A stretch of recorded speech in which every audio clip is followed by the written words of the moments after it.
মুসলমানের প্রথম যুদ্ধের নাম হলো কি বলুন সকলে? বদরের যুদ্ধ, তাই তো নাকি? ইসলামের প্রথম যুদ্ধ। যে অনেক যুদ্ধ হয়েছিল, মনে রাখবে, অনেক যুদ্ধ। ওহুদের যুদ্ধ, খন্দকের যুদ্ধ, তাবুকের যুদ্ধ, হুনাইনের যুদ্ধ। আচ্ছা, এই সমস্ত যুদ্ধগুলো হয়েছিল কেন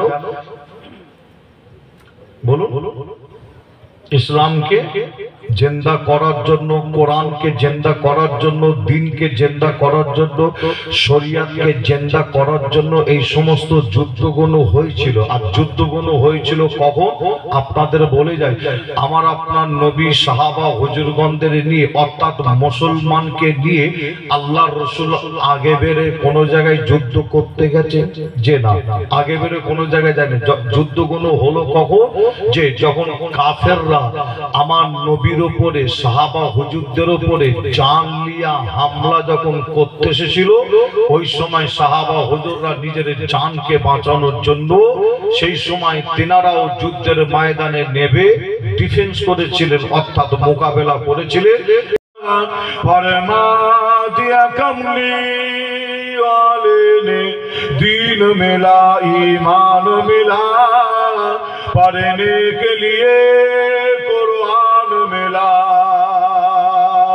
दीन मिला, ईमान मिला, पढ़ने के लिए कुरान मिला, जो कुछ देने का था सब कुछ दिलवा दिया कमली वाले ने। बोलो ला इलाहा इल्लल्लाह, ला इलाहा इल्लल्लाह, अरो मोहब्बत ला इलाहा इल्लल्लाह, ला इलाहा, जोरे जोरे पढ़ो ना, ला इलाहा इल्लल्लाह, ला इलाहा, ला इलाहा इल्लल्लाह।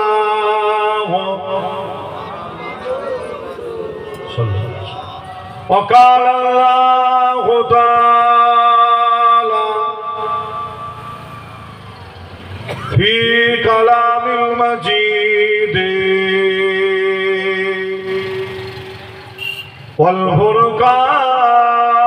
والفرقان الحميد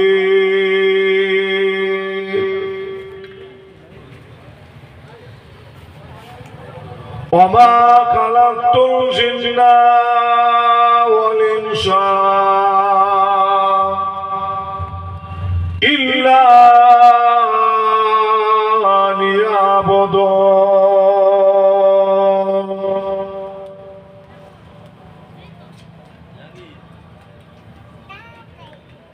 प्यारे हाजिर मजलिस,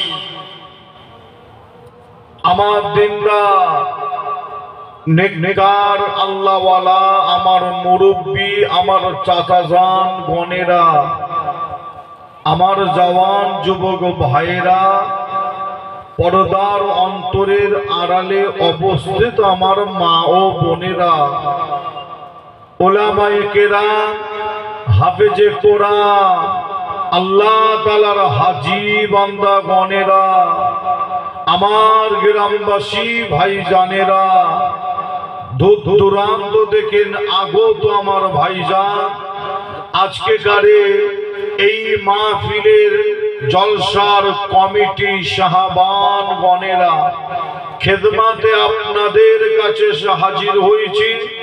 সেই ভোরভোরা দরবার শরীফ থেকে আমি গুনাহগার আসিফুল্লাহ সিদ্দিকী, আপনাদেরই ছোট ভাই, ছোট ছেলে হিসাবে আজ আপনাদের এই গ্রামে, আপনাদের পাড়ায়, আপনাদের এলাকায়, আপনাদের মাহফিলে এসে সর্বপ্রথমেই আলোচনা শুরু করার আগে আপনাদের প্রত্যেককে দেখার পরে একটা কথা বলার ইচ্ছা হয়। কথাটা হলো এটাই, আমার আল্লাহ যদি মনে করতে আজকের দিনে আপনাকে আমাকে হসপিটালের বেডের উপরে শুইয়ে রাখতে পারতেন, আল্লাহ যদি মনে করতে আজকের দিনে এই টাইমে এই সময় নার্সিংহোমের বেডের উপরে শুইয়ে রাখতে পারতেন, কি কঠিন কঠিন রোগ বেমার দিয়ে ঘরের বিছানার উপরে শুইয়ে রাখতে পারতেন। কিন্তু আপনাদের ছোট ভাই ছেলে হিসাবে আপনাদের জানায়, আপনাদের আশেপাশে যে সমস্ত হসপিটাল নার্সিংহোম আছে খবর নিলে পাবে, অনেক ভাই, অনেক চাচা, অনেক মা বোন হসপিটাল, কেউ নার্সিংহোম, কেউ ঘরের বিছানায় কঠিন কঠিন রোগ বেমারের মধ্যে পড়া আছে। আমরা প্রত্যেকেই আলোচনা শুরু করার আগে এই মজলিস থেকে তাদের জন্য দোয়া চাই, আল্লাহ তাদের কঠিন কঠিন রোগ বেমারকে আল্লাহ আপনি শেফা করে দেবেন। জোরে বলুন আলহামদুলিল্লাহ। আর একটু জোরে হবে না? আল্লাহ পাক যদি মনে করতেন আজকের দিনে আপনাকে আমাকে হসপিটাল নার্সিংহোমের বেডের উপরে শুইয়ে রাখতে পারতেন কি পারতেন না? কি পারতেন না? যে আমার আল্লাহ আপনাকে আমাকে হসপিটাল নার্সিংহোম ঘরের বিছানার উপরে না শুইয়ে রেখে এমন একটা সুন্দর জায়গায় যে কোরআনী প্যান্ডেল, ইসলামিক প্যান্ডেলের নিচেই এনে বসিয়েছে। এই স্থান, এই জায়গাটার ব্যাপারে আমার আপনার নবী হাদিস শরীফের মধ্যে বলছেন রিয়াজুল জান্নাত, অর্থাৎ একটা বেহেশতেরই বাগান। জোরে বলো, আর একটু জোরে হবে না? দুনিয়ার একটা জান্নাতের বাগান, এখানে এসে বসলে কি হয় আমরা প্রত্যেকেই কম বেশি জানি। এখানে এসে বসলে কিন্তু গোনা কি হয়? গোনা হয় না। এখানে এসে বসলে কি হয় আমরা প্রত্যেকেই কম বেশি জানি। জানার পরও অনেকে এসে বসে না। প্রত্যেকেই জানি আমরা এখানে এসে বসলে হাতের গোনা, পায়ের গোনা, মুখের গোনা, চোখের গোনা, যাকে বলা হয় সাগিরা, অর্থাৎ ছোট ছোট গোনাকে আল্লাহ এখানে বসার ওসিলায় এমনি মাফ করে দেয়। জোরে বলো, জোরে হবে না? তাহলে এরকম একটা সুন্দর জায়গা, ভালো জায়গা, আজকে গ্রামবাসী ভাইদের সহযোগিতায়, মা বোনদের সহযোগিতায়, যুবকদের, মুরব্বী চাচাদের, ছোট ছোট বাচ্চাদের সহযোগিতায় আজকে আপনারা করেছেন। আলহামদুলিল্লাহ, আমার অনেক ভাই, অনেক চাচা আপনারা এসে বসেছে। নিশ্চয়ই আমার মা বোনেদের সংখ্যা এর থেকে আরো অনেক বেশি, তেনারাও বসে আলোচনা শুনছে।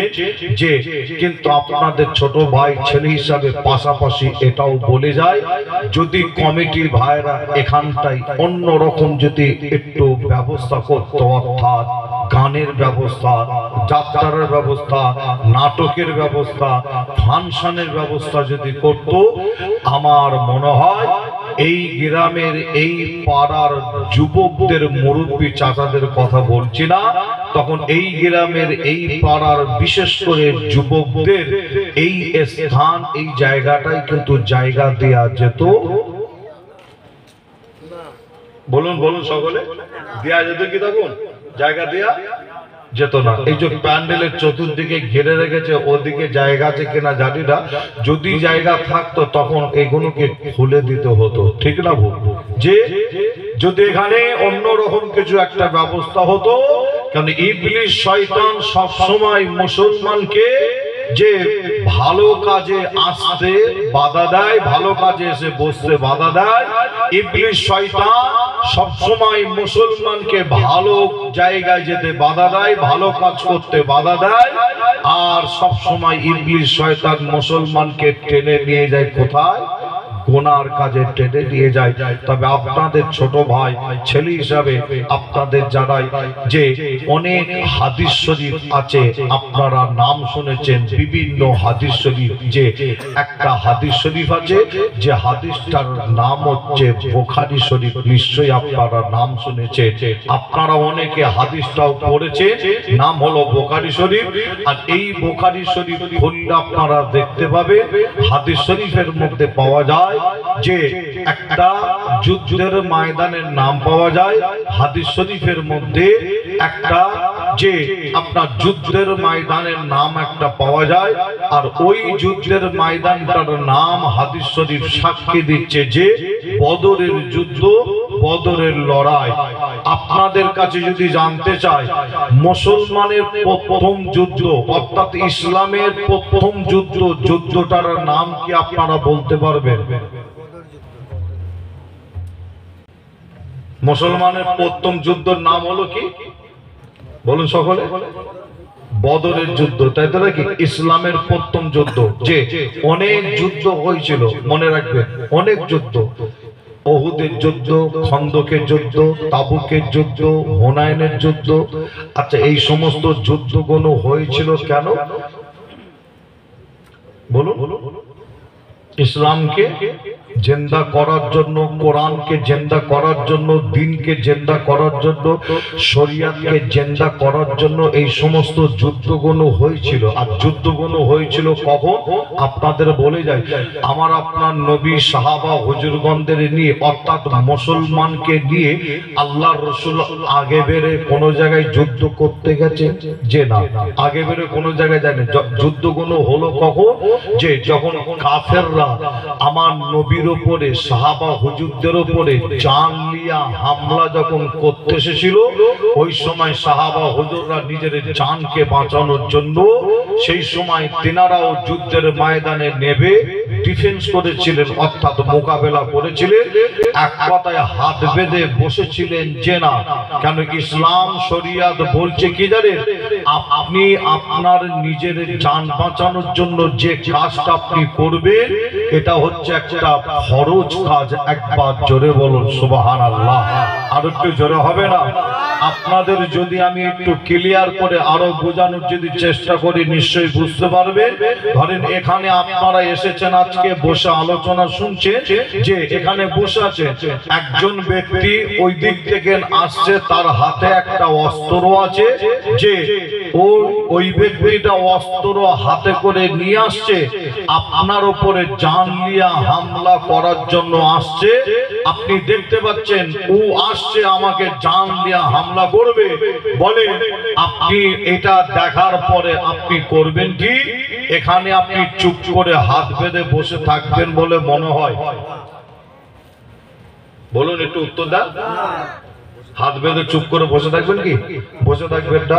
হয় আপনি এখান থেকে নিজের জান বাঁচানোর জন্য এখান থেকে পালাবেন, আর তা না হলে আপনি মোকাবেলা করার জন্য আপনি তৈরি হবেন, তাই তো নাকি? ডিফেন্স, যে আপনাদের যারাই যত যুদ্ধ হয়েছিল একটা প্রমাণ কেউ দেখাতে পারবে না আমার নবী আগে বেড়ে সাহাবা হুজুরগণদের নিয়ে যুদ্ধ করতে গেছে, কোন জায়গায় হামলা করতে গেছে, একটাও প্রমাণ কেউ দেখাতে পারবে না। যুদ্ধগুলো হয়েছিল কখন? যখন নবীর উপরে, সাহাবা হুজুরদের উপরে কাফেররা জানলিয়া হামলা করতে এসেছিল, ওই সময় সাহাবা হুজুররা নিজের জানকে বাঁচানোর জন্য, যে ইসলামকে জিন্দা করার জন্য, কোরআন দ্বীনকে জিন্দা করার জন্য তিনারাও মাঠে ময়দানে নেবে, তিনারাও ডিফেন্স অর্থাৎ মোকাবেলা করে ইসলামকে জিন্দা করেছিলেন। একবার জোরে বলুন, জোরে হবে না? মুসলমানের ঘরে ছেলে মেয়েরা, বারা তরুণেরা, আয়ামা নওজওয়ান যুবকেরা, পরদার অন্তরালে মা বোনেরা, প্রেমিকেরা, তাই আমি আসিম বিল্লাহ আপনাদের ছোট ভাই, ছোট ছেলে হিসাবে আপনাদের জানিয়ে দিয়ে যায়, ইবলিস শয়তান এত কঠিন আপনাদের জানিয়ে দিয়ে যায়। আজ এই জায়গায় যদি অন্য কোন রকম যদি ব্যবস্থা হতো, তখন ইবলিস শয়তান ঠেলে ঠেলে মুসলমানদের ওই সময় ওই গুনার কাজে পাঠাতো। এ নবী প্রেমিকেরা, তাই আপনাদের জানিয়ে দেয়, আপনাকে আমাকে ইবলিস শয়তানের ধোঁকা থেকে সাবধান হতে হয়। ইবলিস শয়তান মুসলমানকে বারে বারে ধোঁকা দেয়, গুনার কাজ করে, গুনার কাজ করায়। এ যুবকেরা, হাদিস শরীফ খুললে দেখতে পাবে ওই বদরের ময়দানে, বদরের জমিনে ইতিহাস সাক্ষী দেয়, ইসলামকে জিন্দা করার জন্য, কোরআনকে জিন্দা করার জন্য, ওই বদরের জমিনে যুদ্ধ করার জন্য আমার আপনার নবীর সাথে মাত্র 313টা মুসলমান আল্লাহ নবীর সাথে গিয়ে দাঁড়িয়েছিল। এ নবী প্রেমিকেরা, আমার নবীর সাথে মাত্র 313টা মুসলমান যুদ্ধের ময়দানে দাঁড়িয়ে আছে। এ নবী প্রেমিকেরা, ওই যুদ্ধের ময়দানে আর একদিকে দেখতে পাওয়া যায় 1000 কাফের দাঁড়িয়ে আছে। 1000 কাফের মুসলমানের থেকে সংখ্যায় তারা ছিল বেশি। 1000 কাফের মুসলমানের থেকে বেশি হওয়ার পর 1000 কাফের তাদের মাথার উপরে দেখতে পাওয়া যায় যুদ্ধ করার জন্য হেলমেট।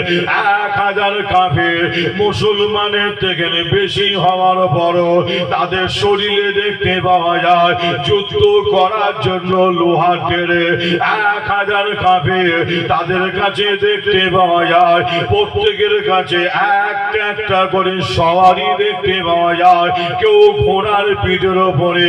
এ নবী প্রেমিকেরা, এ যুবকেরা, 1000 কাফের মুসলমানের থেকে বেশি হওয়ার পর 1000 কাফের হাতে দেখতে পাওয়া যায় যুদ্ধ করার জন্য সেই জামানার উন্নত মানের অস্ত্র দেখতে পাওয়া যায়। 313টা মুসলমান তাদের মাথায় যুদ্ধ করার জন্য হেলমেট ছিল না।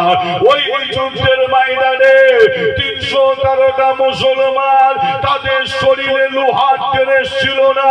313টা মুসলমান তাদের কাছে সওয়ারি ছিল না, তাদের হাতে উন্নত মানের অস্ত্র ছিল না। ওই 313টা মুসলমান তাদের হাতে ছিল খাজুর গাছের ডাল। খাজুর গাছের ডাল, ওই খাজুর গাছের ডাল নিয়ে আমার নবীর সাথে যুদ্ধের ময়দানে দাঁড়িয়েছে ইসলামকে জিন্দা করার জন্য। এ নবী প্রেমিকেরা, বুখারী শরীফ সাক্ষী দেয় ওই যুদ্ধের ময়দানে 1000 কাফেরের সাথে যুদ্ধ শুরু করার আগে আমার আপনার নবীকে লক্ষ্য করে দেখা যায় আল্লাহ নবী ওই যুদ্ধের ময়দানে মরুভূমির ওপরে বালুর ওপরে আল্লাহ দরবারে সিজদায় পড়ে গিয়েছিল। আমাদের নবী সিজদায় পড়ে গিয়ে আল্লাহ দরবারে চোখের পানি ফেলে ফেলে কাঁদে। এ যুবকেরা, বুখারী শরীফ সাক্ষী দেয় এত কান্না কাঁদে, ওই রকম কান্না আমার আপনার নবী খুব কম কেঁদেছিল। আল্লাহ নবীর চোখের পানি গড়াতে গড়াতে বদরের জমিনে বালুটা ভিজে গিয়ে আমার আপনার নবীর কপালে লেগে গিয়েছিল। এ যুবকেরা, আমার আপনার নবীকে দেখে আল্লাহকে বলেছিল, আল্লাহ আল্লাহ, আজ যদি 313টা মুসলমান শেষ হয়ে যায়, আল্লাহ আপনাকে আল্লাহ বলার মতো, আমাকে নবী বলার মতো পৃথিবীর জমিনে আর কাউকে খুঁজে পাওয়া যাবে না। ও রব্বুল আলামিন আল্লাহ, আপনি আমাদের উপরে হেফাজত করুন, সাহায্য করুন, মাদদ করুন। এ নবী প্রেমিকেরা, আমার আল্লাহ পাক ওই সময় আমাদের নবীর সিজদা চোখের পানিকে কবুল করে আল্লাহ বদরের জমিনে মুসলমানকে সাহায্য করার জন্য একটা নাই দুটো নাই 5000 ফেরেশতাকে আল্লাহ ওই যুদ্ধের ময়দানে নামিয়ে দিয়েছিলেন। জোরে হবে না সুবহানাল্লাহ? মুসলমানদের হয়ে, তার মানে মুসলমানদের পক্ষে যুদ্ধ করবে এবার ফেরেশতা। কোরআন শরীফের পরে যার স্থান নাম হলো বুখারী শরীফ। আর এই বুখারী শরীফ খুললে আপনারা পাবেন আমার আল্লাহ আমাদের নবীর সেজদা, নবীর চোখের পানিটাকে কবুল করে আল্লাহ আসমান থেকে একটা নাই দুটো নাই 5000 ফেরেশতাকে আল্লাহ ওই যুদ্ধের ময়দানে পাঠাচ্ছে। ফেরেশতারা নামছে আসমান থেকে। আল্লাহু আকবার। 5000 ফেরেশতা। যে আমি আপনাদের একটা কথা বোঝানোর জন্য একটু জানতে চাই, আপনারা বলুন যাতে বুঝতে সুবিধা হয়, যে বদরের জমিনে কাফেরের সংখ্যা কতজন? একটু সকলে আওয়াজ দিয়ে বলুন তো দেখি, কতজন? কাফের হলো 1000 আর ফেরেশতা হচ্ছে কতজন? 5000, তাই তো নাকি? আচ্ছা আপনারা বলুন তো দেখি, আমার আল্লাহ যদি মনে করতেন ওই 1000 কাফেরকে আল্লাহ ধ্বংস করে দেবে ওই যুদ্ধের ময়দানে, 5000 ফেরেশতা না পাঠিয়ে কিছু ফেরেশতা পাঠাতেন। ওই কিছু ফেরেশতা এসে 1000 কাফেরকে ধ্বংস করতে পারত কি পারত না? একটু বলে পারতো না? ফেরেশতা বলে কথা। 1000 কাফেরকে ধ্বংস করার জন্য এত ফেরেশতাকে আল্লাহ কেন পাঠালেন? 5000 ফেরেশতা, এত ফেরেশতাকে আল্লাহ কেন পাঠালেন? কি কারণে পাঠালেন? যে কিছু ফেরেশতা তো আল্লাহ পাঠাতে পারতেন, আর ওই কিছু ফেরেশতা এসে 1000 কাফেরকে ধ্বংস করে দিতে পারত, কিন্তু আমার আল্লাহ তা না করে 5000 ফেরেশতাকে আল্লাহ পাঠালে। আর এই 5000 ফেরেশতাকে পাঠানোর কারণ হলো একটাই, আর এই কারণটা বলার জন্য আমি আপনাদের কাছে এই বদরের জমিনের আলোচনাটা সর্বপ্রথমে তুলে ধরলাম। যে এই কারণটা বলার জন্য এই আলোচনাটাকে একটু তুলে ধরলাম। কারণটা হলো কি জানেন? বুখারী শরীফের মধ্যে একটা নাম পাওয়া যাচ্ছে না, যে নামটা আপনারা প্রায় টাইমে প্রায় সময় আপনারা শুনে থাকেন। আমার আল্লাহ 5000 এত ফেরেশতাকে পাঠানোর কারণ বুখারী শরীফের মধ্যে একটা নাম, যে নামটা প্রায় টাইমে প্রায় সময় আপনারা শুনে থাকেন। নামটা শুনলে অবাক হবেন। নামটা হচ্ছে কি জানেন? নামটা হচ্ছে ইবলিস শয়তান। কি নাম পাওয়া যাচ্ছে? বলুন বলুন। ইবলিস শয়তান। দেখেন ইবলিস শয়তান কত কঠিন, যে ইবলিস শয়তান কত কঠিন। এই শীতের সময় ফজরের নামাজে যারা 5 ওয়াক্তের নামাজ যারা আদায় করেন, যিনারা আদায় করেন পড়েন 5 ওয়াক্ত, তিনাদের কথা বলছি। আর যারা মাঝে মধ্যে খেয়াল খুশি করেন সেটা আলাদা ব্যাপার, তবে পড়তে হবে। আমাদের প্রত্যেককে 5 ওয়াক্তের নামাজ পড়তে হবে। আল্লাহ নামাজের মধ্যে আল্লাহ একটা আলাদা মজা দিয়েছে, সেজদার মধ্যে একটা আল্লাহ আলাদা মজা দিয়েছে। যারা সেজদা দেয় তারা জানে, যে যারা নামাজ পড়ে এই মজাটা তারা জানে। যারা পড়ে তারা বলতে পারবে, আর যেনারা পড়ে নে তিনাদের শুনে মনে হবে আসিম বিল্লাহ সিদ্দিকী ভাই কি ভুলভাল বকছে, এরকমও ভাবতে পারেন। কিন্তু আপনাদের জানায়, পীরের ঘরের বাচ্চা হিসাবে বলে যায়, আপনি দৌড়াচ্ছেন কোথায়, আপনি ছুটছেন কোথায়? যে আপনার মনে অশান্তি, যে আপনার বাড়িতে শান্তি নাই, আপনার বাড়িতে সুখ শান্তি নাই, বাড়িতে সব সময় অশান্তি লেগে আছে, কারবারে ব্যবসাতে বাণিজ্যতে আপনার লস, যেটাই করতে চাইছেন সেটাই আপনার লস হয়ে যাচ্ছে, কোন রকম আপনি দাঁড়াতে পারছেন না, যে আপনি কঠিন কঠিন রোগ, আপনার পরিবার কঠিন কঠিন রোগ বেমারের মধ্যে ভুগছে, বিভিন্ন সমস্যার মধ্যে আপনি জড়িয়ে গেছে, আপনি দৌড়াচ্ছেন কোথায়? মুসলমান, আপনি ছুটছেন কোথায়? আপনার গ্রামে আপনার পাড়ায় একটা আল্লাহর ঘর মসজিদ আছে, আপনি কি ভুলে গেলেন? আপনার গ্রামে আপনার পাড়ায় আল্লাহর ঘর ওই মসজিদ আছে, আপনি কোথায় দৌড়াচ্ছেন? যান, পীরের ঘরের বাচ্চা বলে যায়, আল্লাহর ঘর মসজিদে গিয়ে খোদাকে সেজদা দেন। আমার আল্লাহ সেজদার মধ্যে এত মজা দিয়েছে, পীরের ঘরের বাচ্চা বলে যায়, শুধু দুনিয়া নয়, এই সেজদা দেওয়ার ওসিলায় আল্লাহ আল্লাহ আপনাকে আমাকে দুনিয়া এবং আখিরাতে কোনো জায়গায় আল্লাহ কমতি রাখবে না। জোরে বলো, জোরে হবে না? এবার মাঝে মধ্যে আল্লাহর পরীক্ষাও হতে পারে। আপনি 5 ওয়াক্ত নামাজ পড়ছেন, নামাজি, আপনি নামাজি বান্দা, আপনার উপর আল্লাহর পরীক্ষা হতে পারে। কি হতে পারে না? পারে না? পারে না? যে আপনি বলবেন আমি নামাজ পড়ি, আমি মসজিদে যাই, আর আমার বাড়িতে রোগ বেমার সব সময় লেগেই আছে। যে মনে রাখবেন আল্লাহর পরীক্ষা। হযরতে নবী আইয়ুব আলাইহিস সালামকে আল্লাহ পরীক্ষা দিয়েছিল, কি জানেন না আপনারা? কি জানেন না?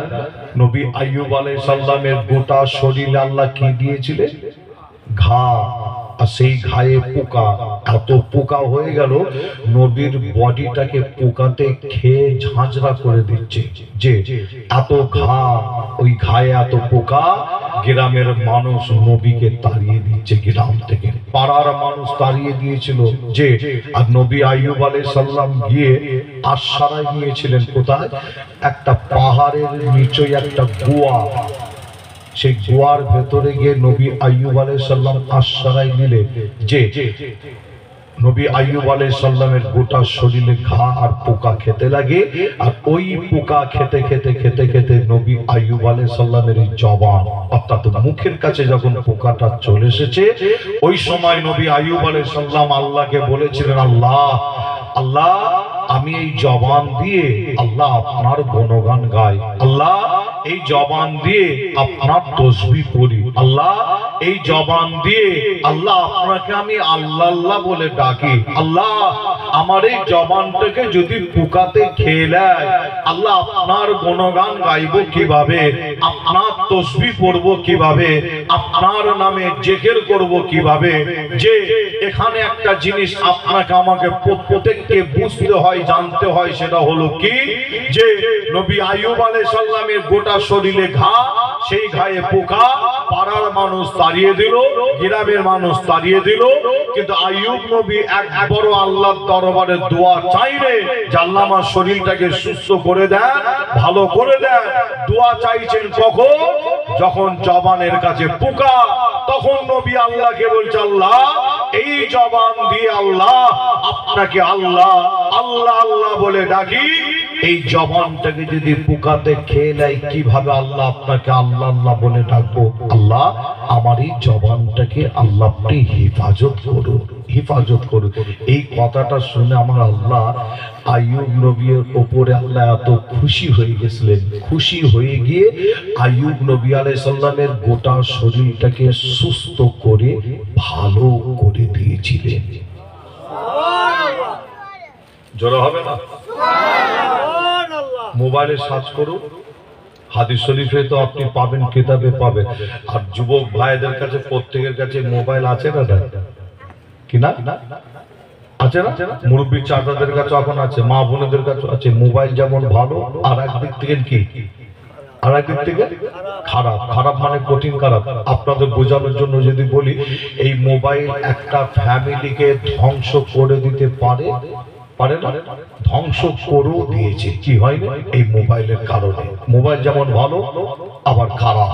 যে এই মোবাইলে আমরা অনেকের গুনার কাজ করি, অর্থাৎ গুনার কাজ, গান বাজনা। যে আবার আপনি যদি মনে করেন এই মোবাইলে নেকি স্বভাব, কিভাবে? আপনি মোবাইলে সার্চ করুন, নবী আইয়ুব আলাইহিস সালাম যে পাহাড়, যে পাহাড়ের গুহায় ভেতরে আশ্রয় নিয়েছিল, সেই মোবাইলে সার্চ করলে সেই স্থান, সেই জায়গা, সেই পাহাড়টা আপনি দেখতে পাবেন।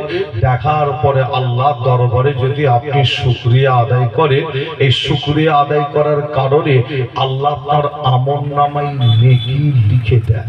জোরে বলো, আরো জোরে হবে না?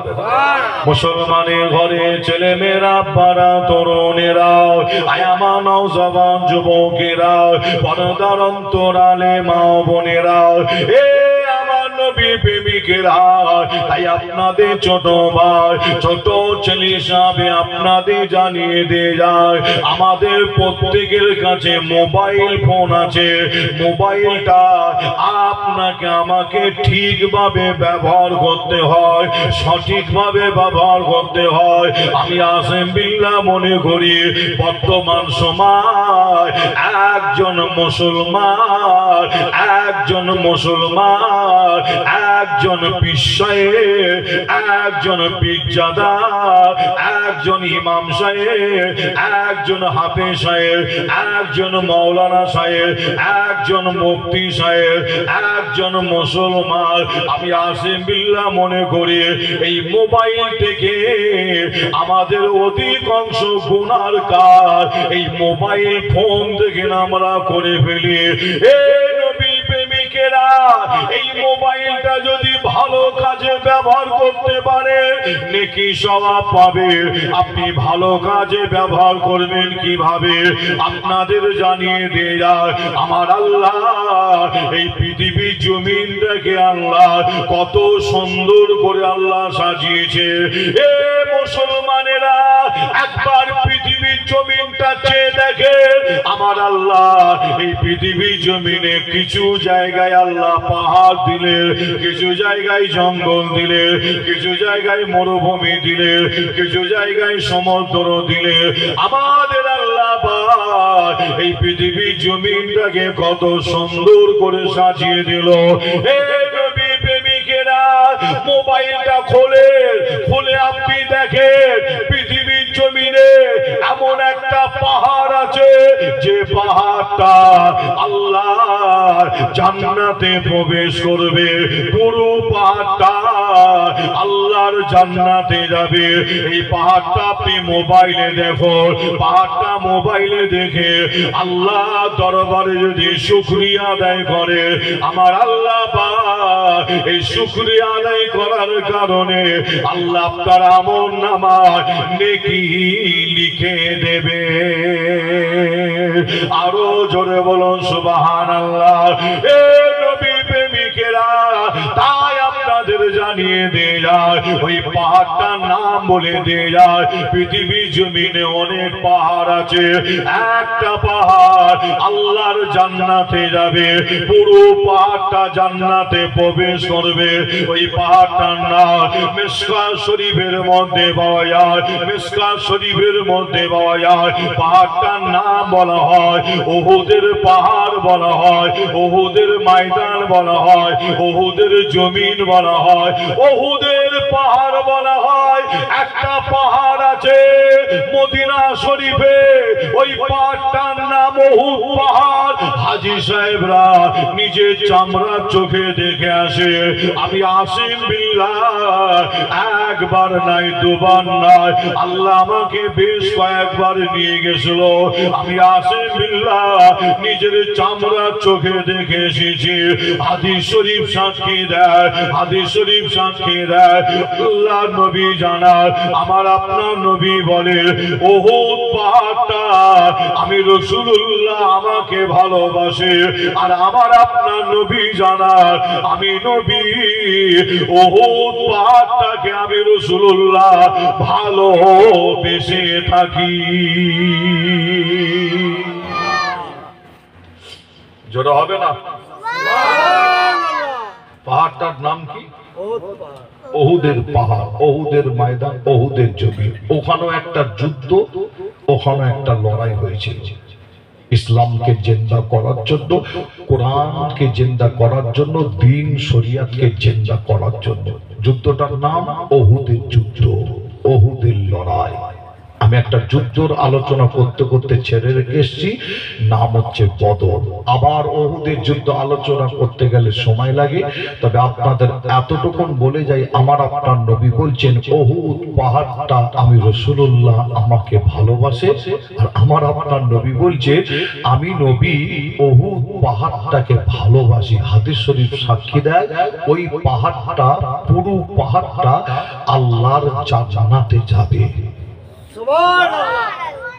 মোবাইল খুলুন যুবক ভাইয়েরা, মুসলমানের ঘরে ছেলেমেয়েরা, বাড়া তরুণেরা, আয়ামান নওজওয়ান যুবকেরা, পর্দার অন্তরালে মা বোনেরা, এ আমার নবী প্রেমিকেরা, তাই আপনাদের জানিয়ে দেয় এই পৃথিবীর জমিনটা আল্লাহ কত সুন্দর করে আল্লাহ সাজিয়েছে।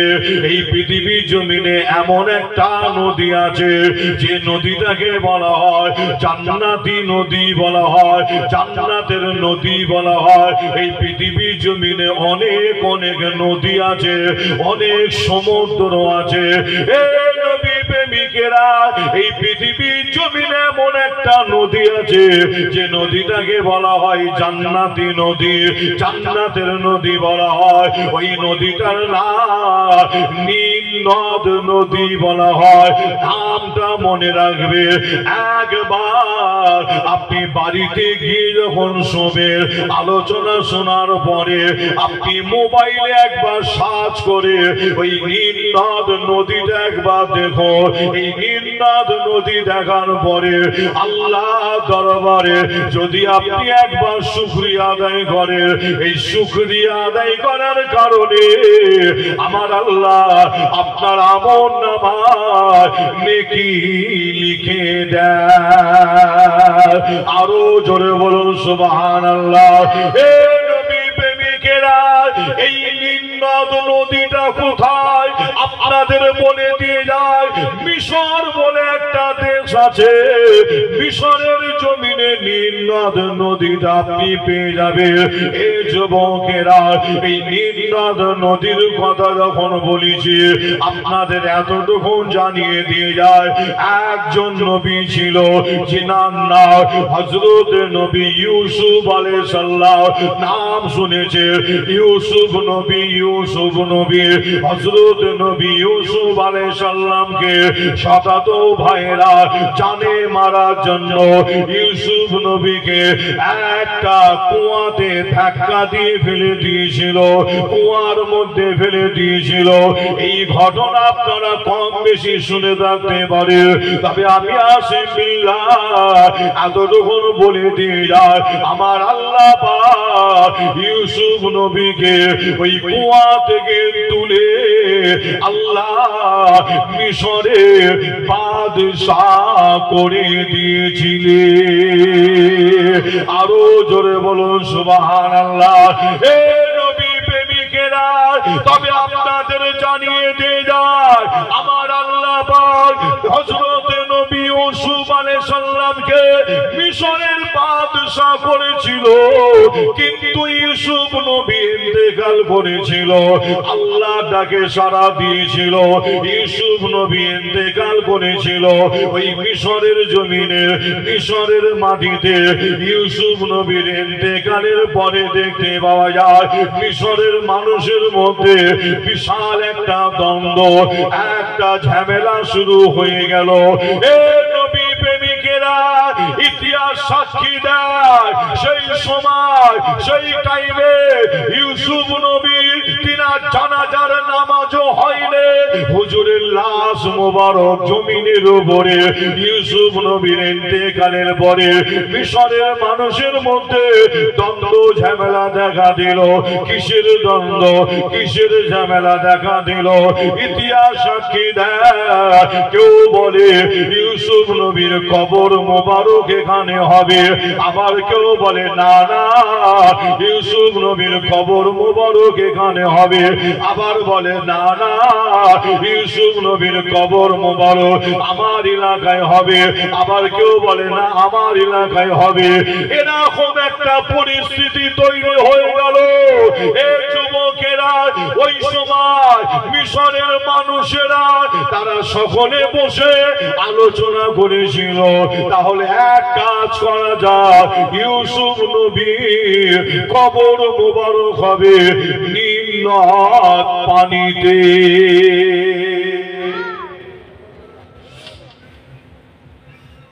কোথায় দাফন হবে? মিশরের মানুষের মধ্যে যখন দ্বন্দ্ব ঝামেলা দেখা দিল, সেই সময় মিশরের মানুষ আলোচনা করলো, তাহলে এক কাজ করা যায়, ইউসুফ নবীর তিনাকে দাফন করা হবে নীল নদে। জান্নাতের নদী বা জান্নাতি নদী বলা হয়। মিশরের মানুষ এই সিদ্ধান্ত নিলেন, তার কারণ কি? একটা কারণ আপনাদের বলে দিয়ে যাই যে আচ্ছা, আপনাদের এলাকায় চাষবাস করেন আপনারা, তাই তো নাকি? বেশি চাষবাস করা হয় না? যে আচ্ছা, আপনাদের এখানে কি কি চাষ হয়? অনেক রকম হয় না? যেমন আপনারা বলেন বেগুন চাষ, তাই তো নাকি? সবজি চাষ হয়। আচ্ছা, যখন আপনারা বেগুন চাষ করে বা আপনার যে ফুলকপি চাষও হয়, নিশ্চয় হয় না? বাঁধাকপি, ফুলকপি, আরো অনেক রকম সবজি চাষ হয়। আর এই সবজি চাষ যখন করেন, মনে হয় জমিতে ফসলে আপনার পানি মনে হয় দেয়া লাগে না, না দিতে হয়? দিতে হয় কি? পানি লাগে? পানি লাগে না? ফসল চাষ করতে গেলে পানি লাগে। হ্যাঁ, আপনার সবজি চাষ করতে পানি লাগে। আচ্ছা, আপনার বাড়িতে কিছু গাছ লাগিয়েছেন, আম গাছ, সেখানে কি পানি লাগে? পানি দিতে হয় না? আম গাছের গোড়ায় পানি লাগে। আচ্ছা, আপনি একটা হোটেল করেছেন, আপনি হোটেলটা চালাচ্ছেন, ওই হোটেলে কি পানি ব্যবহার করা লাগে? লাগে না? সেখানেও পানি লাগে। আচ্ছা, আপনি একটা কারবার করেছেন, যে একটা যে কোনো কারবার আপনি করেছেন, আচ্ছা যে কোনো কারবার বোঝানোর জন্য বলছি, আর ওই কারবারে কি পানির প্রয়োজন পড়ে না? ওখানেও পানির প্রয়োজন। ব্যবসা করেছেন, সেখানে পানির প্রয়োজন পড়ে, সেখানেও পানির প্রয়োজন। এক কথায় কারবার, ব্যবসা বাণিজ্য, চাষ আবাদ যা কিছু করেন না কেন, আমার আল্লাহ পানিকে আল্লাহ এত নিয়ামত করেছে, লক্ষ্য করলে দেখবেন প্রত্যেক জায়গায় কিন্তু পানির প্রয়োজন পড়ে, কি পড়ে না? যে কিন্তু আপনাদের জানাই, মিশরের মানুষেরা তারা আলোচনা করলো ইউসুফ নবীকে নীল নদে দাফন করা হবে। তার কারণ হলো যে মিশরের যত বড় বড় কারবার, যত বড় বড় ব্যবসা বাণিজ্য, চাষ আবাদ যা কিছু, সব ওই নীল নদের পানিকে দিয়ে, নীল নদের পানিকে নিয়ে মিশরের যত বড় বড় কারবার, ব্যবসা বাণিজ্য, চাষ আবাদ যা কিছু, সব নীল নদের পানিকে দিয়ে। কিন্তু নীল নদের পানিটা যদি শুকিয়ে যায়, আপনাদের বলে যায় মিশর ওই দেশটার বিশাল বড় একটা ক্ষয়ক্ষতি হয়ে যাবে। নীল নদের পানি যদি শুকিয়ে যায়, তাই মিশরের মানুষেরা আলোচনা করলো, সিদ্ধান্ত নিল কি ইউসুফ নবীকে নীল নদে দাফন করা হোক। আর আমার আল্লাহ, তারা বলল যে আমার আল্লাহ ইউসুফ নবীর ওসিলায় নীল নদের পানিকে আল্লাহ আরো অনেক বরকতময় করে দেবে। জোরে বলবেন না? যে ইউসুফ নবীকে নীল নদে দাফন করা হয়েছিল, ইউসুফ নবীকে দাফন করা হয়েছিল। আর ইউসুফ নবী নীল নদে দাফন করার পরও ইতিহাস সাক্ষী দেয়, বহু বছর পরে আবার একজন নবী, তিনি ইউসুফ নবীকে নীল নদ থেকে আবার তুলেছিলেন, তুলে অন্য একটি জায়গায় নিয়ে গিয়ে আবার দাফন করলেন। যে আপনাদের নবীটার নাম বলে দিয়ে যায়, নবীটার নাম হচ্ছে হযরতে নবী মূসা আলাইহিস সালাম। কি নাম শোনেন না? হযরতে নবী মূসা আলাইহিস সালাম ইউসুফ নবীকে নীল নদ থেকে তুলে নিয়ে গেলেন আবার কোথায়? দেশটার নামও বলে যায়, মিশর থেকে নিয়ে চলে যাচ্ছেন ইউসুফ নবীকে কোথায়? যে হযরতে নবী মূসা আলাইহিস সালাম মিশর থেকে নিয়ে চলে গেলে, নাম শুনেছেন প্যালেস্টাইন, অর্থাৎ ফিলিস্তিন বলে একটা দেশ কি আছে না? যে যেখানে মসজিদুল আল আকসাকে দখল করার জন্য ইসরায়েলের ইহুদিরা তারা বোম দিয়ে, গুলি দিয়ে, বারুদ দিয়ে, রকেটের হামলা করে হাজার হাজার মুসলমানকে শহীদ করে দিচ্ছে। যে আপনারা জানেন যে আজ সেই মসজিদকে হেফাজত করার জন্য প্যালেস্টাইনের মুসলমান যদি মনে করত তারা মাথা নত করে দিতে পারত ইহুদির কাছে, ইসরায়েলের কাছে মাথা নত করে দিতে পারত, কিন্তু যে না, যে প্যালেস্টাইনের মুসলমান তারা আল্লাহর ঘরকে হেফাজত করার জন্য তারা তাদের শরীরে শুধু রক্ত শুধু নয়, তারা জীবন দিয়েও আল্লাহর ঘর মসজিদকে হেফাজত করার জন্য তারা চেষ্টা করছে। একবার জোরে বলুন, আর একটু জোরে হবে না? যে প্যালেস্টাইনের মুসলমান, তাদের দেখে আপনাকে আমাকে শিক্ষা নিতে হয়, তাদের ইমানি পাওয়ার, ইমানি জজবা। আপনার প্যালেস্টাইনের ছোট ছোট বাচ্চাদের ইমানি পাওয়ার জজবা যদি দেখেন সোশ্যাল মিডিয়ায়, দেখলে আপনি অবাক হবেন। আল্লাহু আকবার। আজ এই ভারতবর্ষের জমিনে আপনার ভারতের বুকে সমস্ত আল্লাহর ঘর মসজিদকে দখল করার জন্য বিশাল বড় একটা প্ল্যান চক্রান্ত চালানো হয়। শুধু মসজিদ নয়, মাদ্রাসা, খানকা, কর্মস্থান যা কিছু আছে সব তারা দখল করতে চায়, তাদের আয়ত্তর মধ্যে তারা আনতে চায়। অর্থাৎ আপনাদের বোঝানোর জন্য যদি বলি যে এই একটা বিল নাম শুনেছেন, অকাপ বিল, তাই তো নাম শুনেন না? এই বিলটা যদি পাস করতে পারে তাহলে হবে কি, আপনার গ্রামে, আপনার পাড়ার, আপনার আব্বা কি আপনার আম্মা আল্লাহ তাকে সেবা দিয়েছেন, দুনিয়া থেকে বিদায় দিয়েছে, আপনাকে পারমিশন নিতে যেতে হবে, বিডিও অফিসে যেতে হবে যে আপনি পারমিশন দেন, আমার বাপ মারা গেছে, কবরটা আমি করব। কি কথা বোঝাচ্ছে? যে বুঝতে পারছেন আপনারা? আপনার আব্বা আপনার মা মারা গেছে, আপনাদের গ্রামে আপনাকে যেতে হবে ভিডিও অফিসে যেতে হবে যে আপনারা অর্ডার করুন, হুকুম করুন, আমরা আমার বাপের কবর দেবো বা কবরটা করা হবে। কি পরিস্থিতির সামনে আগিয়ে আসছে চিন্তা করুন।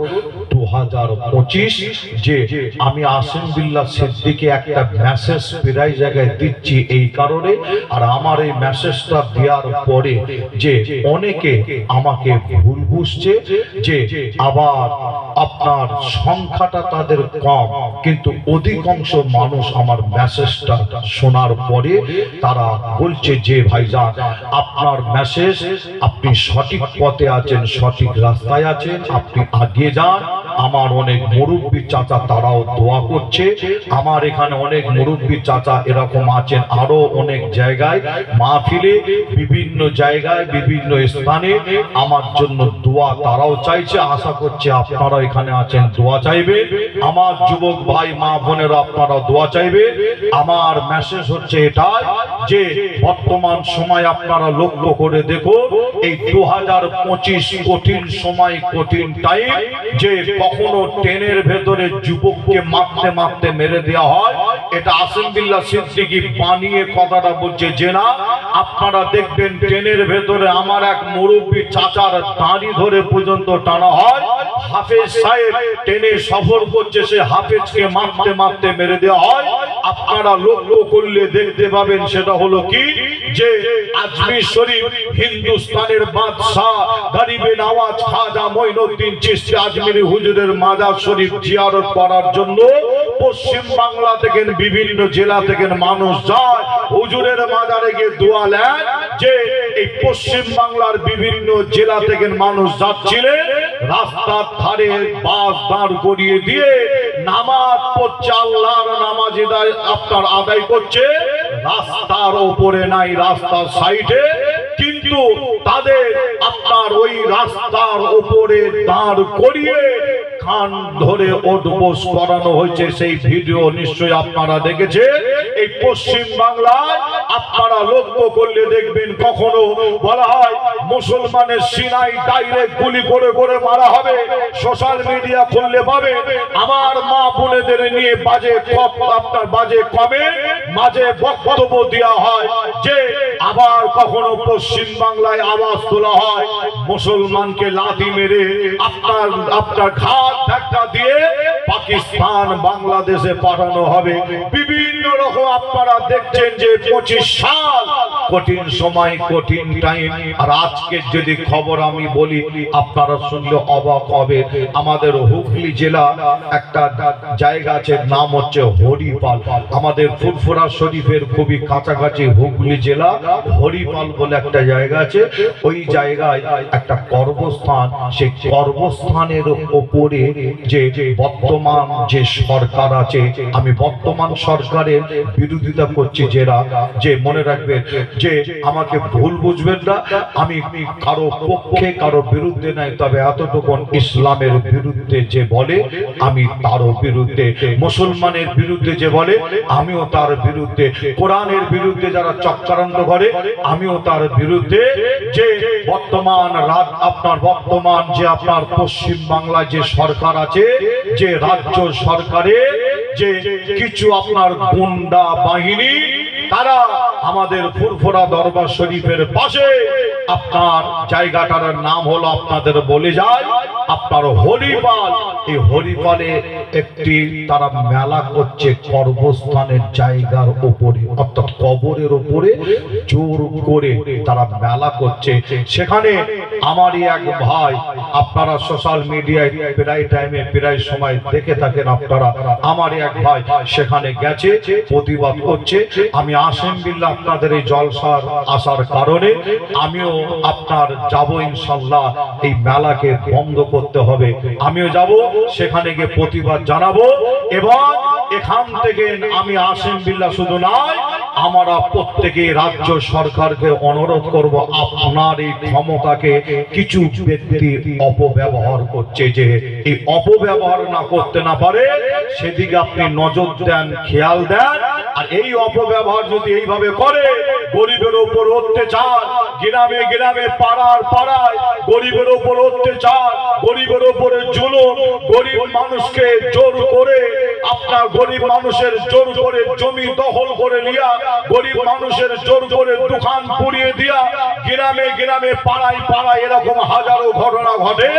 তাদের কথা অনুযায়ী যদি না চলে, গরিব মানুষকে মিথ্যা মিথ্যা কেস দিয়ে জেলের ভেতরে ভরা হয়, এরকম খবর আছে না? আছে না? নাই বলে এরকম খবর আছে। যে তবে আমি আসেন বিল্লাহ আগেই বলেছি, আমি রাজ্য সরকারের বিরোধী করছি, যে না, যে সেই রাজ্য সরকারের ছায়া তলায় কিছু আপনার চ্যাংরা ফচকে নেতা এবং রাজ্য সরকারের কিছু আবার দালাল আছে, তারা এই ক্ষমতাটাকে অপব্যবহার করে গরিব মানুষের উপর অত্যাচার, জুলুম এবং ইসলামের উপরে তারা আঘাত করছে। শুধু কেন্দ্র সরকারকে আসেন বিল্লাহ সিদ্দিকী দোষ দেবো যে না, যে কেন্দ্র সরকার যেমন অকাপ বিল পাস করতে চাইছে, আবার রাজ্য সরকারের কিছু ব্যক্তি আছে তারা হাজার হাজার আপনার বিঘে সম্পত্তি তারা মেরে রেখেছে। এর দাবিটা তুলবে কে? তাই তো নাকি? এর দাবি তুলবে কে? কলিকাতার বুকে অনেক সমাবেশ হলো অকাপ বিলের বিরুদ্ধে, কিন্তু আমি আসেন বিল্লাহ সিদ্দিকী যতটুকু লক্ষ্য করে দেখেছি যে কেন্দ্র সরকারের বিরুদ্ধে কথা বলেছে যে ভালো, কিন্তু রাজ্য সরকার যে মেরে রেখেছে, আপনার রাজ্য সরকারের কিছু ব্যক্তি যে মেরে রেখেছে অকাপ সম্পত্তি, আমি আসেন বিল্লাহ সিদ্দিকী জানাই যে আমাদের মুসলিম যে অকাপ সম্পত্তি তাড়াতাড়ি যেন তারাও যেন ফিরিয়ে দেয়, এবং এই বিল যেন পাস না হয়। আমাদের প্রত্যেককে সজাগ হতে হবে, সচেতন হতে হবে। আমরা প্রত্যেকেই যদি একটা প্ল্যাটফর্মের নিচে যদি আসতে পারি, একটা ছাতার তলায় যদি আসতে পারি, আমি আসেন বিল্লাহ সিদ্দিকী এই মেসেজটা দিচ্ছি। আপনি সিপিএম করে, আপনি তৃণমূল করে, আপনি কংগ্রেস করে, আপনি বিজেপি করে, আপনি আইএসএফ করে, আপনি তাবলীগ জামাত, আপনি ওয়াহাবি, আপনি বেরেলি করে, আপনি জামাত ইসলামী করে, আপনি ফুরফুরা করে, যাই করেন না কেন, এই 2025 এখনো যদি একটা ছাতার তলায় যদি আসতে যদি না পারে, একটা প্ল্যাটফর্মের নিচে যদি আমরা যদি আসতে যদি না পারি, কপালে বিপদ আছে। আর এক ছাতার তলায় যদি আমরা যদি আসতে যদি পারি, আপনার মসলা আপনার কাছে, আমার মসলা আমার কাছে, আমি আমার আকীদায় আমি মজবুত আছি, আপনি আপনার আকীদায় মজবুত থাকে, যখন ইসলামের উপরে, কোরআনের উপরে, দ্বীনের উপরে, মুসলমানের উপরে যখন আঘাত আসবে, একটা প্ল্যাটফর্মের নিচে যদি আমরা এসে দাঁড়াতে পারি, আমার মনের বিশ্বাস কি জানে, মসজিদ দখল করা তো দূরের কথা, মসজিদের একটা ইট পর্যন্ত খোলার ক্ষমতা কারো হবে না। একবার জোরে বলুন, আর একটু জোরে হবে না? মুসলমানের ঘরে ছেলে মেয়েরা, পাড়া তরুণেরা, আয়ামা নওজওয়ান যুবকেরা, পরদার অন্তরালে মা বোনেরা, এ আমার নবী প্রেমিকেরা, তাই আমি আসেন বিল্লাহ আপনাদের ছোট ভাই, ছোট ছেলে হিসাবে আপনাদের জানিয়ে দিয়ে যায়, ভুল আপনারা আমাকে বুঝবেন না। আমি আসেন বিল্লাহ আপনাদের জানিয়ে দিয়ে যায়, এই 2025 সাল কঠিন সময়, কঠিন টাইম, আপনাদের জানার একটা প্ল্যাটফর্ম, একটা ছাতার তলায় আসার কথা বলা হচ্ছে। এর মানে এটা নয় আমরা অন্য কোনো ধর্মের উপরে আঘাত করব যে না, ইসলামী শিক্ষা দেয়নি, কোরআনে শিক্ষা দেয়নি, দ্বীন শিক্ষা দেয়নি, শরিয়া শিক্ষা দেয়নি। আমার ইসলাম শিক্ষা দেয় প্রত্যেক ধর্মের মানুষের সাথে মিলেমিশে থাকো, প্রত্যেক ধর্মের মানুষের সাথে মিলেমিশে একসাথে থাকো। এ যুবকেরা, যদি আপনার ঘরের পাশে আর একটা অন্য ধর্মের ঘরের ব্যক্তির বাড়ি আছে, ওই ব্যক্তির বাড়িতে যদি কেউ অসুস্থ হয়, রাতের বেলায় হঠাৎ করে আওয়াজ আসে, আপনি যদি মুসলমান হিসাবে ওই অন্য ধর্মের বাড়িতে গিয়ে ওই ব্যক্তিটাকে যদি আপনি সাহায্য করেন, ওই ব্যক্তিটাকে যদি আপনি হসপিটালে যদি পাঠাতে পারেন, মনে রাখবে ইসলাম জানায় এটা আপনি একটা ভালো কাজ, একটা ভালো কাজ, নেকির কাজ আপনি করলেন। এই যুবকেরা, আমি আসিম বিল্লাহ এই 2025 সাল মেসেজটা এই কারণে দিয়ে, আমাদের মসজিদ আমাদের হিফাজত করতে হয়, আমাদের মাদ্রাসা আমাদের হিফাজত করতে হয়, আমাদের কর্মস্থল আমাদের হিফাজত করতে হয়। কে কি করেন জানার প্রয়োজন নাই, কে কি দল করেন জানার প্রয়োজন নাই। ইসলাম যখন, সেখানে আমরা প্রত্যেকেই একটা প্ল্যাটফর্ম। এই যুবকেরা, আমার নবী প্রেমিকেরা, তাই আপনাদের ছোট ভাই ছেলে হিসাবে আপনাদের জানিয়ে দিয়ে যায়, আপনাদের আল্লাহর ওলি গরিবে নওয়াজ খাজা মঈনুদ্দিন চিশতি আজমিরি হুজুরের কথা মনে পড়ে যায়, একটু বলে দিয়ে যায়। এই যুবকেরা, যিনাকে বলা হয় হিন্দুস্তানের বাদশাহ, যিনার দরবারে একটা নাই দুটো নাই, আজ পর্যন্ত ভারতের জমিনে যত প্রধানমন্ত্রী হয়েছে, খাজা হুজুরের দরবারে প্রত্যেককে দৌড়তে হয়েছে, প্রত্যেককে দোয়া নিতে যেতে হয়েছে। আজ বলা হয় খাজা হুজুরের মাজার খুললে নাকি, খাজা হুজুরের মাজার নাকি খুললে ওখানে নাকি অন্য কিছু জিনিস পাওয়া যাবে, খাজা হুজুরের মাজার ভেঙে দেওয়া হবে, এরকম একটা প্ল্যান চক্রান্ত চালানো হয়। এই যুবকেরা, খাজা হুজুরের জীবনে খুললে দেখতে পাবে এমন একজন আল্লাহর ওলি এই ভারতের জমিনে শুয়ে আছে, আজমির শরীফ রাজস্থানের বুকে, জিনার হাতে হাত দিয়ে একটা নাই দুটো নাই 90 লক্ষ কাফের খাজা হুজুরের হাতে হাত দিয়ে ইমানের কলমা পড়ে মুসলমান হয়ে গিয়েছিল। আরো জোরে বলুন সুবহানাল্লাহ, আরো একটু জোরে বলুন সুবহানাল্লাহ। তাই আপনাদের জানিয়ে দেয়, এই ভারতের জমিনে মাথায় টুপি দেনেওয়ালা, কলমা পড়নেওয়ালা একজন মুসলমান ছিল না। আমার আল্লাহ পাক খাজা হুজুরকে ভারতের জমিনে, রাজস্থান আজমির শরীফের জমিনে আল্লাহ পাঠিয়ে দিল। খাজা হুজুর রাজস্থান আজমির শরীফের জমিনে গিয়ে দেখে রাজস্থানের মানুষ, আজমির শরীফের মানুষ গুনার কাজে লিপ্ত, অন্যায় কাজে লিপ্ত, গরিবের উপরে অত্যাচার, গরিবের উপরে জুলুম, মহিলাদের উপরে অত্যাচার, গুনার মধ্যে ডুবে আছে, গুনার মধ্যে ডুবে আছে।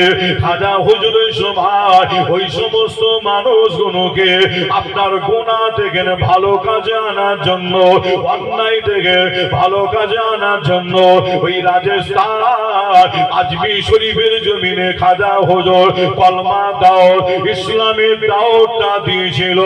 এই যুবকেরা, খাজা হুজুর যখন কলমা দাওয়াত, ইসলামের দাওয়াত যখন আজমির শরীফ রাজস্থানের বুকে দিয়েছিল, ওই সময় কিছু মানুষের মনে রাগ হয়েছিল, এই মুসলমানটাকে ভারতের জমিনে থাকতে দেওয়া হবে না, এই মুসলমানটাকে ভারত থেকে তাড়িয়ে দিতে হবে। আল্লাহর ওলি খাজা হুজুরকে ভারত থেকে তাড়ানোর প্ল্যান করেছিল। এই যুবকেরা, খাজা হুজুরের জীবনী খুললে দেখতে পাবে আল্লাহর ওলিকে টানাতে পারে না। খাজা হুজুরের জীবনী খুললে পাবে ওই সময় রাজস্থান আজমির শরীফের জমিনে কিছু মাস্তান তৈরি হয়েছিল, আল্লাহর ওলিকে জানে মারার প্ল্যান করেছিল। এ নবী প্রেমিকেরা, আল্লাহর ওলি ওই সময় একা একদিকে এই ভারতের জমিন রাজস্থান আজমির শরীফের জমিনে মাস্তান তৈরি হলো। আল্লাহর ওলিকে বাঁচিয়ে রাখা হবে না, জানে মেরে দেওয়া হবে। খাজা হুজুরের জীবনী সাক্ষী দেয় আল্লাহর ওলি ওই সময় একা একদিকে, সারা ভারতের মানুষ আর একদিকে। আল্লাহর ওলি একটা পশম পর্যন্ত হিলানোর ক্ষমতা কারো হয়নি। জোরে হবে না সুবহানাল্লাহ? খাজা হুজুরকে যখন জানে মারতে পারেনি, খাজা হুজুরের জীবনী সাক্ষী দেয় ওই সময় রাজস্থান আজমির শরীফের জমিনে একটা বড় টপ র্যাঙ্কের মাস্তান তৈরি হলো। টপ র্যাঙ্কের, যার নাম শুনলে মানুষ ভয়ে কাঁপত ওই সময়। যার নাম শুনলে আজমির শরীফ রাজস্থানের মানুষ ভয়ে পেরেশান হয়ে যেত। যে আপনাদের এই থানাটার নাম হলো দেগঙ্গা, তাই তো নাকি? মাস্তান আছে কেন আগে? হ্যাঁ, দেগঙ্গা থানা, তাই তো নাকি? ছোটখাটো মাস্তান নাকি, যাকে বলা হয় ফচকে মাস্তান, তাই তো নাকি? ফচকে মাস্তান। তবে মাস্তান যখন দেগঙ্গা থানার এরিয়ায় যদি কোনো মাস্তান থাকে, আমি পীরের ঘরের বাচ্চা বলে যাচ্ছি, সাবধান হয়ে যান। কেন? এর আগে অনেক বড় বড় টপ র্যাঙ্কের মাস্তান ছিল, আমার আল্লাহ তাদের ধুলোর সাথে ধুলি সাত করে দিয়েছে। জোরে বলো, জোরে হবে না? আর এই সমস্ত যে ফচকে মাস্তান আছে, লক্ষ্য করে দেখবে কাদের ওপরে অত্যাচার? যত অত্যাচার গরিব মানুষের ওপরে, ঠিক না বল? যত জুলুম গরিব মানুষের ওপরে, যে যত জুলুম যত অত্যাচার সব গরিব মানুষের উপরে। যে দেগঙ্গা থানার এরিয়ায় যদি কোনো মাস্তান যদি থাকে, আসেন বিল্লাহ সিদ্দিকী সাবধান করে দিয়ে যাচ্ছে, সাবধান, নাহলে আমার আল্লাহ আপনাকে ধুলোর সাথে মিশিয়ে দেবে। মাস্তান ছিল নমরুদ, নাম শোনেন না? নাম ছিল কি? নমরুদ। নবী ইব্রাহিম আলাইহিস সালামকে আগুনে ছুঁড়ে ফেলে দিয়েছিল, কিন্তু আল্লাহ ইব্রাহিম নবীকে ওই আগুন থেকে হেফাজত করেছিলেন। জোরে বলো। নমরুদ বাড়তে বাড়তে বেড়ে গেল, এত বেড়ে গেল, বলছে আমি হচ্ছে খোদা, আমাকে খোদা বল। আমি হচ্ছে খোদা, আমাকে খোদা বল। খোদা যদি কেউ না বলে, নমরুদের একটা বাহিনী ছিল। বাহিনী বোঝেন তো নাকি? বাহিনী বোঝেন না? দেখবেন আজকাল কিছু মানুষ আছে বলে গরিবের কাজ করি, সমাজের কাজ করি, অথচ যখন রাস্তায় যখন বার হয় না, বাহিনী ছাড়া কিন্তু বার হয় না। আছে না? নাই? কি বলে ওরা? কি বলে? কিছু ব্যক্তি কিছু মানুষ আছে বলে গরিবের কাজ করি, গরিবের পাশে আছি, যে সমাজের কাজ করি, অথচ তারা যখন রাস্তায় বার হয় বাহিনী ছাড়া বার হয় না। কেন বার হয় না? এত এত গরিবের উপকার করেছে, ফাঁকা বার হলেই বিপদ। কি কথা বোঝাচ্ছে? ফাঁকা বার হলেই কিন্তু বিপদ। এত গরিবের উপকার করছে তারা, যে আপনাদের বলে যাই যে একটা নমরুদের বিশাল বাহিনী ছিল। খোদা যদি না বলে, তাকে বন্দি করে তুলে নিয়ে যাওয়া হতো। খোদা বলতে হবে, খোদা বলতে হবে। যে নমরুদ বাড়তে বাড়তে যখন বেড়ে গেল, আমার আল্লাহ বলছে দাঁড়া, তুই খুব বার বেড়েছিস।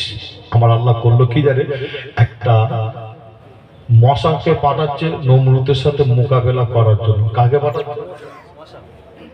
মশাকে নাকি? আচ্ছা, মশাটা সুস্থ না ভালো ছিল? কিতাবের মধ্যে পাওয়া যাচ্ছে তার আবার একটা পা ছিল খোঁড়া। আল্লাহ ভালো। আচ্ছা, আমার আল্লাহ যদি মনে করতেন নমরুদের সাথে মোকাবেলা করার জন্য বড় বড় পালোয়ানকে পাঠাতে পারতো তো নাকি? কিন্তু আল্লাহ পালোয়ানকে পাঠাইলে শিক্ষা দেওয়ার জন্য। তোরা শিক্ষা লে কি, একটা মশা, তাও আবার তার একটা পা খোঁড়া, খোঁড়া মশাটা সোজা এসে করেছে কি আল্লাহ পাঠিয়েছে, এসে সোজা এসে নাকের মধ্যে ঢুকে যায় নমরুদে, ঢুকে গিয়ে নমরুদের ব্রেনটে গিয়ে মোকাবেলা করছে। মোকাবেলা মানে মাঝে মধ্যে কামড়াচ্ছে। যখনই কামড়ায় নমরুদ নিজের হাত তুলে নিজের মাথায় মারে। আর মারে কেন জানে? হাদিস শরীফ সাক্ষী দেয় মারলে কিন্তু আরাম হয়। মারলে কি হয়? আরাম হয়। আবার যখন কামড়ায় ফের হাত তুলে নিজের মাথায় মারে, মারলে আরাম হয়। আবার কামড়ায় আবার হাত তুলে মারে, কেন? মারলে আরাম হয়। এত মশাটা মোকাবেলা করেছিল, এত কামড়েছিল, আর নমরুদ নিজের হাত এত তুলে নিজের মাথায় মেরেছিল। এই হাত বেশি তোলার কারণে নমরুদের হাত আর ওঠে না, অর্থাৎ আল্লাহর হুকুম হাত ওঠে না, হাত নিচু। নমরুদ ওই সময় তার চালা বাহিনীদের বলছে, আমি যখন বলবো তোরা তখন আমার মাথায় মেরে একটু উপকার করবি। কাদের বলছে? সেই চালা বাহিনীদের বলছে। যে যখনই মশা আবারকে কামড়ায় নমরুদ বলছে মার। চালারা মারছে নমরুদের মাথায় কি দিয়ে? জুতোটা কি? খড়ম, খড়মের জুতো দিয়ে মারে। হাদিস শরীফ সাক্ষী দেয় মশা এত কামড়া কেমড়েছিল, নমরুদের মাথায় চালারা জুতোর ঘা এত দিয়েছিল, এই জুতোর ঘা দিতে দিতে নমরুদকে জুতোর বাড়ি মেরে মেরে ফেলেছিল। যে কিন্তু আপনাদের বলে যাই, মশাটা কিন্তু মরেনি। নমরুদ মরে গেছিল, আর নমরুদ মরার আগে খোঁড়া মশা নমরুদের নাকের ভেতর বার হয়ে দৌড়াচ্ছে। খোঁড়া মশা বেঁচে গেছিল, নমরুদ শেষ। কিন্তু আমি আপনাদের কাছে জানতে চাই, আপনারা বলে আপনাদের এই দেগঙ্গা থানার এরিয়ায় যে মাস্তান, কিছু ফচকে মাস্তান থাকলে থাকতে পারে, কিন্তু আপনাদের কাছে জানতে চাই দেগঙ্গা থানার এরিয়ায় মশা আছে না নাই? মশা আছে? মশা এই মশা নাই? মশা তো আছে, তাহলে ভয় খাওয়ার কোনো কারণ নেই। যে দেগঙ্গা থানার এরিয়ায় যদি কিছু ফচকে যদি মাস্তান যদি থাকে, আমি আসিম বিল্লাহ সিদ্দিকী বলি যে আল্লাহর উপরে ভরসা রাখে, যে ভয় খাওয়ার কোনো কারণ নাই। আমার আল্লাহ আপনাদের এই দেগঙ্গা থানার এরিয়ায় যে মশা আছে, বর্তমান যে মশা আছে, এই মশাকে যদি অর্ডার করে, এই মশাও কিন্তু মোকাবেলা করার জন্য তৈরি হবে। জোরে বলো, আরো একটু জোরে হবে না? আরো জোরে হবে না? মাশাআল্লাহ, মারহাবা। খুশির খবর আল্লাহ কারে আপনাদের খেদমতে, অর্থাৎ আপনাদের গ্রামে পাড়ায় এসে হাজির হয়েছে। আমার পরে আসবে জনাব হযরত মাওলানা মোহাম্মদ পীরজাদা সানাউল্লাহ সিদ্দিকী ভাই, আপনাদের খেদমতে আসবেন, আখিরি দোয়া মোনাজাত করবেন। আমি আবার এখান থেকে একটু যাব, যে আপনার নাম নিশ্চয়ই শুনেছেন, প্রায় নাম মানুষ শুনে থাকে, নাম হলো ভাঙড় কাশীপুর। নাম শুনেছেন? কঠিন জায়গা, ওদিকে আবার একটু মাস্তানের একটু বাড়াবাড়ি একটু বেশি, আবার বুঝতে পারছেন না? যে যাই হোক, দোয়া চাইবে আমি যেন সুস্থভাবে যেতে পারি, সুস্থভাবে প্রোগ্রাম যেন সেরে আবার বাড়ি যেন ফিরতে পারি। আল্লাহ পাক যদি পরে আপনাদের খেদমতে আনাই, ইনশাআল্লাহ আলোচনা হবে। আমার জন্য দোয়া চাইবেন, আমিও দোয়া চাই, কিন্তু মাথায় রাখবেন একটা জিনিস, সেটা হলো কি, আসিম বিল্লাহ সিদ্দিকী যদি মনে হয় এই কথাটা ভুল বলে গেছে, পুরো পাওয়ার দিলাম আপনাকে। কি পাওয়ার? আমার ভুল, আপনি অবশ্যই ভুলটা আমার ধরিয়ে দেবেন। আমার পিছনে কিন্তু কথা বলে গীবত করবেন না, অর্থাৎ গুনাহ করবেন না। ভাই হিসাবে, ছেলে হিসাবে আপনার ধরিয়ে দেওয়ার অধিকার আছে। যদি ধরিয়ে যদি দেন, এই ভুলটা অন্য কোনো জায়গায় আর হবে না। তাহলে আমার ভুল যে ধরিয়ে দিলেন, উপকার করলেন না ক্ষতি করলেন? উপকার করলেন, তাই তো নাকি? যে কিন্তু আপনাদের আবারও বলে যাই, 2025 কঠিন সময়, একটা প্ল্যাটফর্ম, একটা ছাতার তলায় মুসলমান কি করো ওটা আপনার ব্যক্তিগত ব্যাপার। একটা ছাতার তলায় প্ল্যাটফর্মের নিচে আসার চেষ্টা করে। আল্লাহ আমাদের সকলকে আসার তৌফিক দান করেন। জোরে বলুন আল্লাহুম্মা আমিন। যে আরো একটু জোরে বলুন আল্লাহুম্মা আমিন। একবার দরুদ শরীফ আল্লাহুম্মা